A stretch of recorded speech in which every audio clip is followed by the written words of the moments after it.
আসসালামু আলাইকুম। সবাই কেমন আছেন? নিশ্চয়ই ভালো আছেন। আমরা আল্লাহর রহমতে ভালো আছি।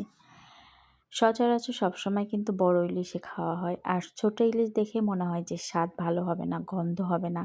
মানে ছোট ইলিশকে সবসময় অবহেলাই করা হতো। তো আমি ছোট ইলিশ এবার কেনা হয়েছে এবং খেয়ে দেখলাম এতটা টেস্ট, এতটা গন্ধ যা অনেক বড়, বড় ইলিশের মধ্যেও এরকম নাই। এত টেস্ট, এত সুন্দর গন্ধ।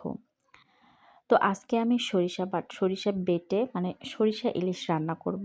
তো দেখুন আমি সরিষাটাকে বেটে নিচ্ছি। আর এখানে হচ্ছে পেঁয়াজ কুচি করে নিয়েছি। আসলে একেই বলে জাতীয় মাছ। কাটা একটু বেশি কিন্তু খেতে এত স্বাদ আর এত সুন্দর গন্ধ, এই গন্ধেই তৃপ্তি সহকারে ভাত খাওয়া যায়। আমার কিন্তু ইলিশ খুবই পছন্দ।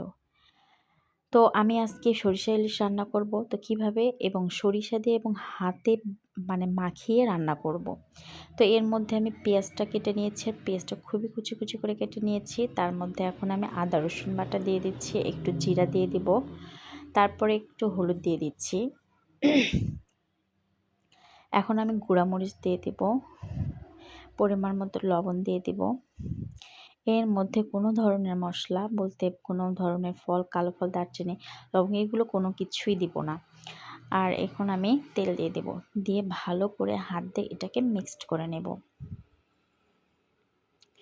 হাতে মাখা সরিষা ইলিশ। তারপর এখন আমি মাছগুলো দিয়ে দিব, দিয়ে মাছগুলোকে ভালো করে মিক্সড করে নেব। আর হ্যাঁ, আমি আজকে সরিষা ইলিশ রান্না করব। আমার শাশুড়িকে দেখছি আমি যে উনি সরিষাটা বেটে সরিষার মধ্যে পানি দিয়ে দেয়, আর দেওয়ার পর ওটাকে ছেঁকে পানিটাকে শুধু নিয়ে নেয়।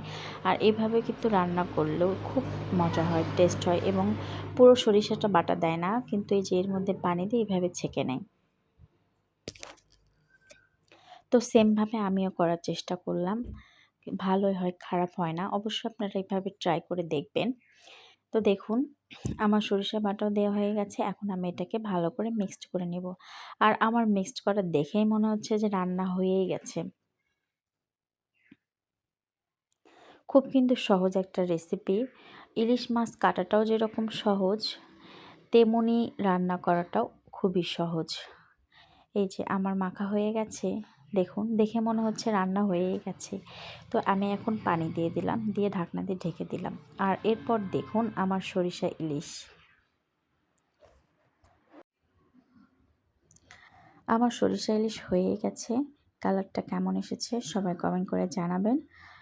আর অবশ্যই এভাবে আপনারা ট্রাই করে দেখবেন হাতে মাখা সরিষা ইলিশ।